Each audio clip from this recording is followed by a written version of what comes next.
August 16, 1998, evening, Fayetteville, North Carolina, a trailer at 1386 Davis Street. 9 people are gathered in the home of Christina Shea Walters. All of them are Crips from different sets, different subgroups of the same gang, all connected through her. They need money. The plan they settle on is specific. Steal a car, drive it through the window of a pawn shop, take everything inside. Before they leave, Francisco Tirado paints the tips of the night's bullets blue using nail polish from Christina Walters' bedroom. The color of the Crips, the color of what they are about to do. They go to Walmart first, they steal toiletries, clothing, they buy more bullets, then they come back to the trailer and they go out into Fayetteville.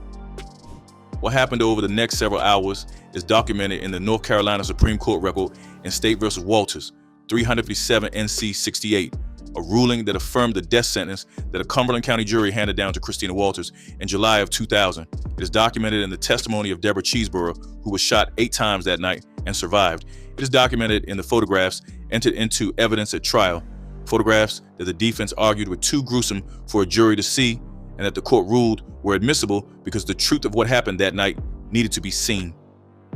Tracy Rose Lambert was 18 years old. Susan Ray Moore was 21. By the time the night was over, both of them were dead in a field. Deborah Cheeseborough was alive in the woods near Fort Bragg with 8 bullets in her.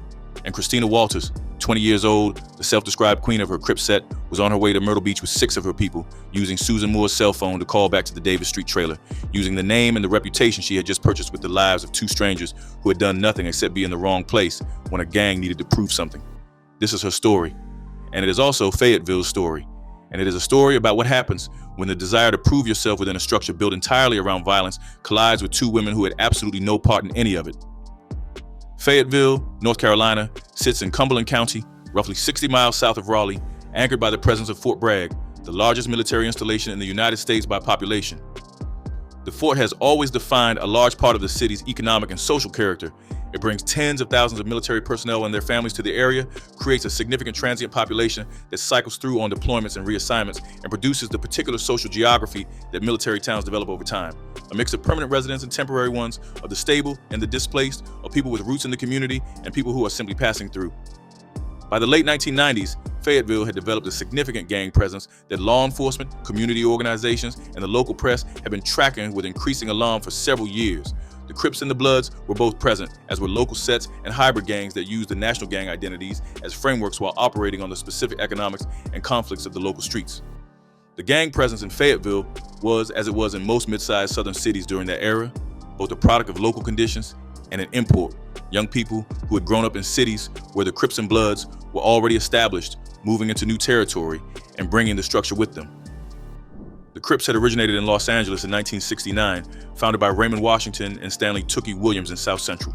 What began as a neighborhood street gang became, over the following decades, one of the largest and most diffuse gang networks in the United States, spreading from Los Angeles across the country through a combination of migration, cultural influence, and the specific dynamics of the prison system, where Crips and Bloods, conflicts that began in California, were reproduced and amplified in correctional facilities from coast to coast and then carried back into communities when people were released. By 1998, the Crips were present in Fayetteville in multiple sets, and Christina Walters was the queen of one of them. What queen meant in that context was specific and earned. In the Crip structure, female leaders held a recognized position of authority within sets that were predominantly, but not exclusively, male. The queen was not a ceremonial title. It was an operational one, describing a woman who had demonstrated the qualities the gang valued: toughness, loyalty, willingness to handle business, and crucially, willingness to do violence when the organization required it. Christina Walters had built that reputation. She had, according to the evidence presented at trial, a prior record and a prior prison stay. She was known in her set as someone who led from the front. She was also 20 years old, a single mother, living in a trailer in Fayetteville, North Carolina, in a neighborhood where the legitimate economy offered very little to a 20-year-old woman with her background and her history. The gang was the structure that made sense in her world. The gang was where her status lived, where her identity lived, where the relationships that mattered to her were built and maintained. And on the night of August 16, 1998, the gang needed to do something that would cement its reputation and her place within it. The 9 people who gathered at 1386 Davis Street that Sunday evening were from different Crip sets, but operated together under the authority that Christina Walters had established over her corner of the Fayetteville Crips network. The court record names them: Francisco Tirado, known as Paco, Eric Queen, John Warby, Ione Black, Tamika Douglas, Carlos Frank, Carlos Nevels, and Daryl Tucker. Together with Walters, they left the trailer that night carrying guns loaded with blue-tip bullets. The first target was a woman who had nothing to do with gangs, nothing to do with the Crips, nothing to do with anything that had brought those 9 people to that street. Deborah Cheeseborough was going about her evening when the gang encountered her. They abducted her, put her in the trunk of her own car, and drove. Walters shot her 8 times. Then they left her in the woods near Fort Bragg and drove away in her car. The court record is precise about what happened next. Walters personally shot Cheeseborough. She personally drove away. She personally decided that the group needed a second car, and then she, Tucker, Black, and Eric Queen rode through Fayetteville in Cheeseborough's car looking for one. They found Susan Moore's car. Moore was 21 years old. Tracy Lambert, 18, was a passenger. The gang trapped Moore's vehicle at the end of a dead-end road. What happened at that point is where Walters' role in the second set of murders, as the court found, was demonstrated in full. She handed a gun to Daryl Tucker and told him to go do what you gotta do.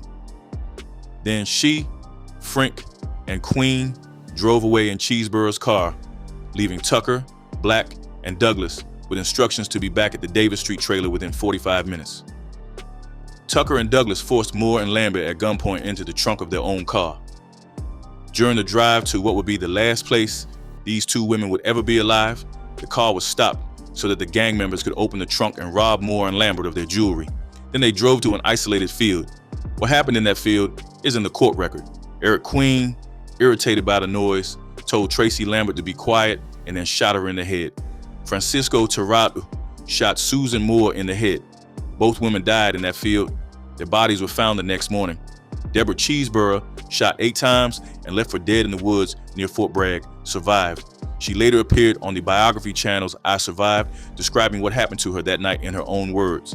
She said she had been shot 8 times. She testified at trial. She is the reason the full account of the night of August 16th is as documented as it is. After the killings, Walters and 6 of her crew fled to Myrtle Beach. They used Susan Moore's cell phone, the phone they had taken from the trunk, to make calls back to the Davis Street trailer. They checked into the Bonvilla Motel with the room rented in Walters' name. 2 days later, on August 18th, Warby and Tucker were apprehended in Cheeseborough's car by Myrtle Beach police. The next day, August 19th, Walters, Frank, Douglas, Queen, and Tirado were arrested at the Bonvilla. Walters gave a statement to Fayetteville police officer Chris Corcione after her arrest, in which she admitted to shooting Cheeseborough and identified Queen as the person who shot Lambert and Tirado as the person who shot Moore. Later, she gave a second statement to Detective Joe Autry in which she recanted the admission about Cheeseborough, saying she had not shot her. At trial, she testified that the second statement was false and that she had made it because she was scared and wanted to go home. The jury did not believe the recantation. The evidence, including Cheeseborough's own testimony about being shot by the woman who had led the gang that abducted her, was overwhelming. Walters was indicted on January 4th, 1999 on 2 counts each of first-degree murder, first-degree kidnapping, and robbery with a dangerous weapon, plus 1 count each of conspiracy to commit first-degree murder, conspiracy to commit first-degree kidnapping, and conspiracy to commit robbery with a dangerous weapon. A second multi-count indictment followed on January 25th, adding attempted first-degree murder and related charges connected to the Cheeseborough attack. The district attorney charged 9 people in total for the crimes of that night. Francisco Tirado and Eric Queen went to trial before Walters. Both were sentenced to death in April 2000. Christina Walters went to trial in June 2000 in Cumberland County Superior Court. She was convicted of 2 counts of first-degree murder. The jury sentenced her to death on July 6, 2000. She became the 5th woman on North Carolina's death row. She was 22 years old. The North Carolina Supreme Court affirmed her death sentence on May 2, 2003 in a ruling that addressed multiple legal challenges her attorneys had raised, including claims about jury selection, the admission of photographs, and the sufficiency of the evidence. The court rejected each challenge in turn. On the photograph issue, the court found that the images of the victims were not so gruesome as to require exclusion under the state's evidence rules. On the sufficiency of the evidence, the court found the record more than adequate to support the verdicts. That legal affirmation was not the end of the story. In 2009, North Carolina passed the Racial Justice Act, legislation that allowed death row inmates to challenge their sentences by presenting statistical evidence that race had played a role in jury selection or in the decision to seek the death penalty. The law was a significant and contested piece of criminal justice reform that reflected years of advocacy by death penalty opponents who had documented racial disparities in how capital punishment law was applied in North Carolina and across the South. Christina Walters was among the inmates who pursued relief under the act. The hearing that followed involved Walters, Tillman Golphin, Quintel Augustine, and Jeffrey Meyer, all convicted of first-degree murder in Cumberland County. At the hearing, retired Cumberland County prosecutor Margaret Bunty Russ testified that race had not influenced her jury selection decisions in the Walters trial. Under cross-examination, she was asked about a judge's ruling 14 years earlier that she had attempted to dismiss a juror because he was black, and about a separate case that had been overturned on appeal on claims that she had misled a jury. The hearing also noted something relevant to Walters' case specifically. She was identified in the court proceedings as an American Indian woman, not black, a racial classification that added a dimension to the Racial Justice Act analysis. The political and legal landscape around the Racial Justice Act shifted during the years the hearing was pending. The North Carolina General Assembly amended and ultimately repealed the act between 2012 and 2013 under pressure from prosecutors and law and order advocates who argued it was being used to undermine capital punishment rather than address genuine racial injustice. The legal battles over the act's application went through multiple rounds of litigation. Ultimately, Christina Walters' death sentence was commuted to life in prison without the possibility of parole. The commutation came through the broader collapse of North Carolina's death penalty machinery rather than through a specific finding in her individual case. She remains incarcerated in a North Carolina state prison. The two women who died in that field on the night of August 16, 1998 are the center of this story, and they deserve more than the supporting role that true crime narratives often assign to victims. Tracy Rose Lambert was 18 years old. She was a passenger in Susan Moore's car, which means she was simply there, simply along for the ride on what should have been an ordinary night in Fayetteville. She was old enough to vote, barely. She had her whole life ahead of her in the most literal sense. Every decision she would ever make, every relationship she would ever have, every morning she would ever wake up to, all of it was still ahead of her, and then none of it was. She was shot in the head in a field by a man who had been given the gun by Christina Walters. Susan Ray Moore was 21 years old. She was driving her own car on an ordinary night and ended up at the end of a dead-end road with gang members blocking her exit and a gun at her window. She was forced into the trunk of her own vehicle. She was robbed of her jewelry while she was in that trunk. She was driven to a field. She was shot in the head. Neither of these women had any connection to the Crips. Neither of them had any history with Christina Walters or any member of her set. They were targets of opportunity. They were chosen because they were there. The gang needed a second car, and Susan Moore had one, and Tracy Lambert happened to be in it. That randomness is the most disturbing element of the night of August 16th, and it is also the element that makes it most representative of a particular category of gang violence that operates on a logic completely disconnected from any dispute, any debt, any grievance, any conflict between people who know each other. The Booby Boys killed people who were in the wrong place during a targeted attack. The 7 Mile Bloods killed people who were rivals in a documented gang war. What happened to Tracy Lambert and Susan Moore was different.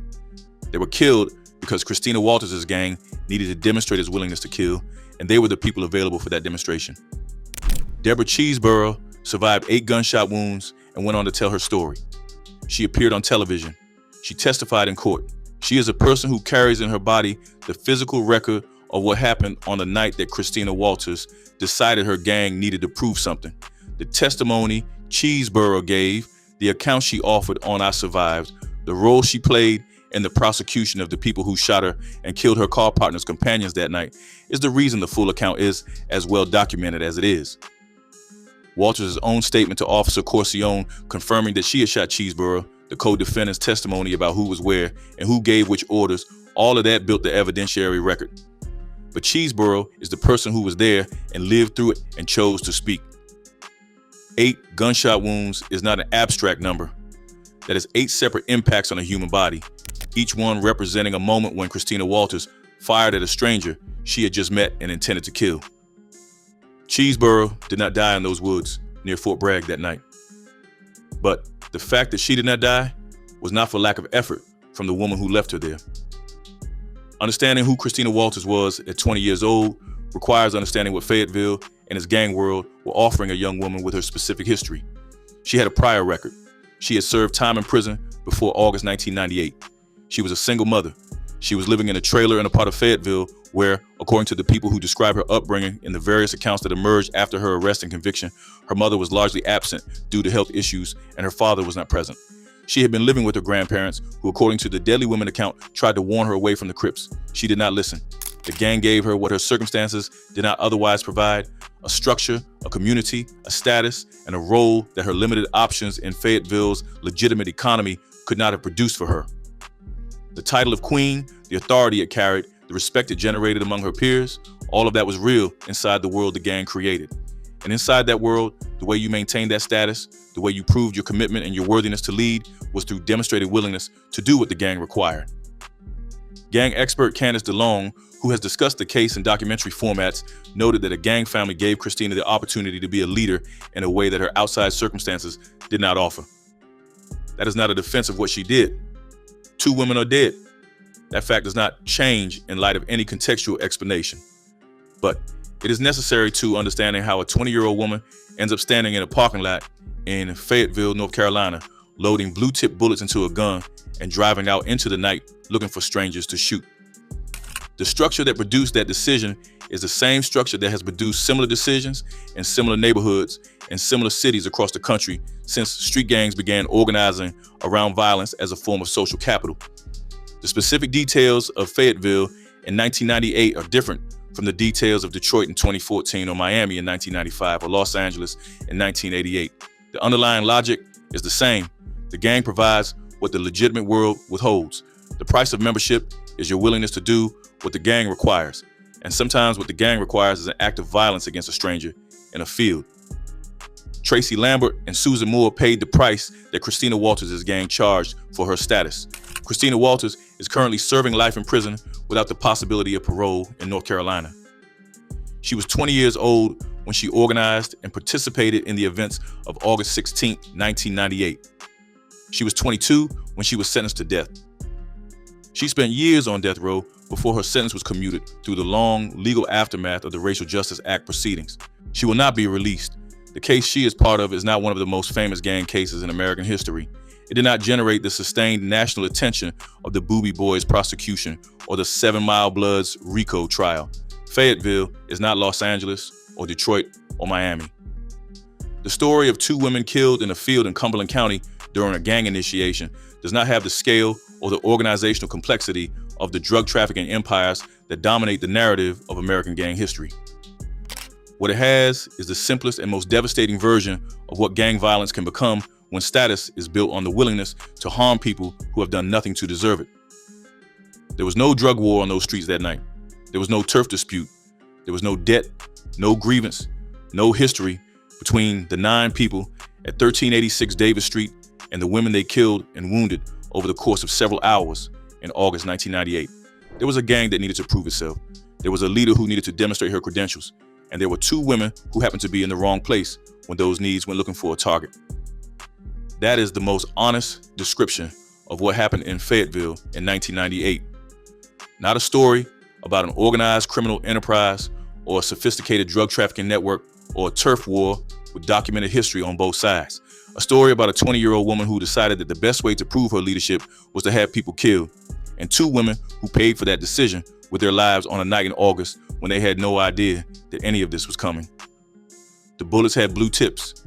They had been painted that color in Christina Walters' bedroom with her nail polish by Francisco Tirado before they went out.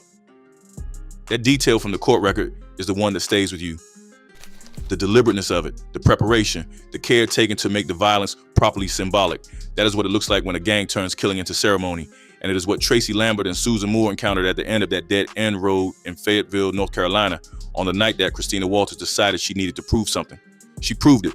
2 counts of first-degree murder, life without parole, a record in the North Carolina Supreme Court that will outlast everyone who was in that trailer on August 16, 1998. Tracy Lambert and Susan Moore are buried in Cumberland County. They were 18 and 21 years old.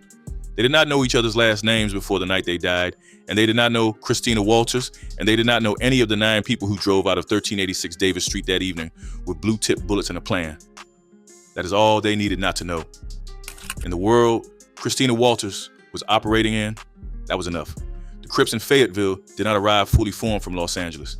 They arrived the way gangs arrive in most mid-sized southern cities that are not their points of origin, through migration, through the prison system, through the cultural spread of a gang identity that had become, by the 1990s, genuinely national in reach.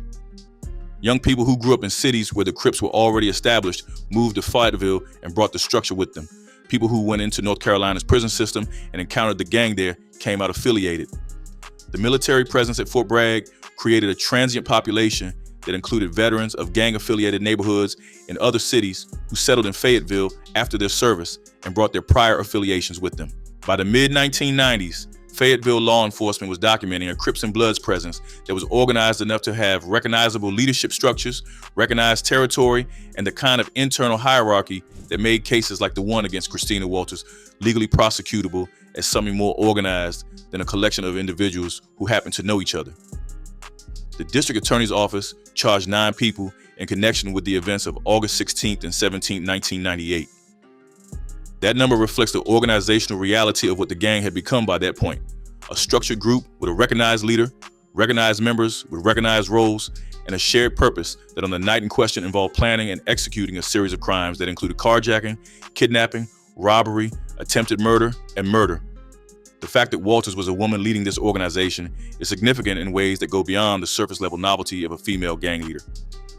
In the culture of the Crips, as it had developed by the late 1990s, the role of queen was a recognized position, but one that still required a woman to demonstrate her credentials in the same terms that male leaders were judged by: toughness, willingness to use violence, ability to command loyalty, and willingness to lead from the front rather than directing others from a safe distance. Christina Walters met those criteria in the most extreme possible way. She did not send someone else to shoot Deborah Cheeseborough while she waited at the trailer. She was there. She pulled the trigger. She shot a stranger 8 times and left her in the woods.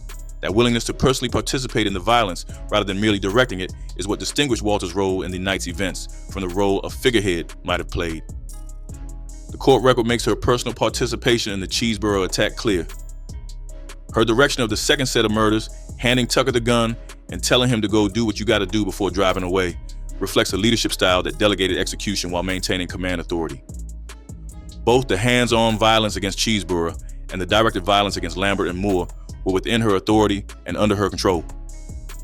The question of the death penalty as applied to Christina Walters is one that the North Carolina legal system wrestled with for over a decade after her conviction, and it is worth engaging with directly because it reflects something important about how the justice system processes cases like hers.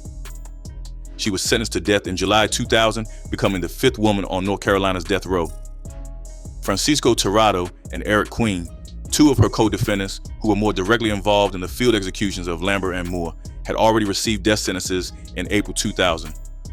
All 3 sentences reflected the jury's assessment of the deliberateness of the killings, the multiple victims, the kidnapping, and the absence of any mitigating factor that might justify a lesser punishment. The Racial Justice Act challenge that Walters pursued alongside 3 other Cumberland County death row inmates after 2009 raised a legitimate and documented concern about how the death penalty has historically been applied in North Carolina and throughout the South. Statistical studies of capital sentencing patterns in North Carolina, which were the evidentiary basis for Racial Justice Act claims, had documented disparities in the race of defendants and victims that correlated with death penalty decisions in ways that prosecutors challenged, but that researchers found significant. Whether those statistical patterns applied to the specific facts of Walters' prosecution was the question the hearing was designed to address, and that question was never fully resolved before the legal landscape shifted under the Racial Justice Act's amendment and repeal. What is clear is that the commutation of her sentence to life without parole, however it was accomplished legally, means that the state of North Carolina will not execute Christina Walters. She will spend the rest of her life in a North Carolina state prison. At the time of her sentencing, she was 22 years old. The commutation does not change the underlying facts. 2 women are dead because of decisions she made. The legal outcome represents a different institutional judgment about what the appropriate response to those facts should be. The 9 people who left the trailer at 1386 Davis Street on the evening of August 16, 1998, each carried some portion of what happened that night. The court charged 9 of them. Multiple received death sentences or long prison terms. The organizational structure of the case, the fact that the district attorney could identify a leadership hierarchy, specific roles, shared planning, and shared execution was what made it possible to charge so many people under so many counts for what unfolded over several hours in Fayetteville. That structure, the gang as an organization with recognized authority and direction, is also what makes the case relevant beyond its specific facts. The night of August 16th was not the product of spontaneous violence between strangers who encountered each other by chance and escalated toward murder. It was the product of a planned evening, organized from a specific address by a recognized leader, using resources that had been prepared in advance, blue-tip bullets painted in her bedroom, and a group of people who operated within a structure that she commanded. The randomness of the victims does not make the violence random. The selection of specific strangers was deliberate. The decision to use violence was deliberate. The direction given to Tucker, go do what you gotta do, was deliberate. Every step from the Walmart trip to the field where Lambert and Moore were found the next morning was deliberate. That is the most important thing the court record establishes. Not that Christina Walters was a monster or that she was uniquely evil among the human beings who have ever led street gangs in American cities, but that on that specific night, she made a series of specific, deliberate choices that resulted in the deaths of 2 young women who were not involved in any of it. And that those choices, documented in the North Carolina Supreme Court record, in the testimony of a woman who survived 8 gunshot wounds, and in the photographs that the trial court found to be admissible evidence of the truth of what happened, constitute the factual basis for the rest of her life being spent in a North Carolina prison. Tracy Lambert was 18. Susan Moore was 21. Their names are on the court record of State versus Walters. They're in the case captions. They're in the photographs that were argued over at trial and upheld on appeal. They are the reason the case exists and the reason it will continue to exist in the legal record long after everyone who was in that trailer has died. A gang needed to prove itself. A leader needed to demonstrate her authority. 2 women who were driving through Fayetteville on an ordinary Sunday evening paid for both of those needs with their lives. That is the full sentence of the Christina Walters story. Not the death sentence and not the life without parole that replaced it. The sentence that was handed down to Tracy Lambert and Susan Moore the moment they ended up at the end of a dead-end road with a gang blocking their way out. That sentence had no appeal, no commutation, and no Racial Justice Act hearing. It was final on August 17, 1998 in a field in Fayetteville, North Carolina, before the sun came up,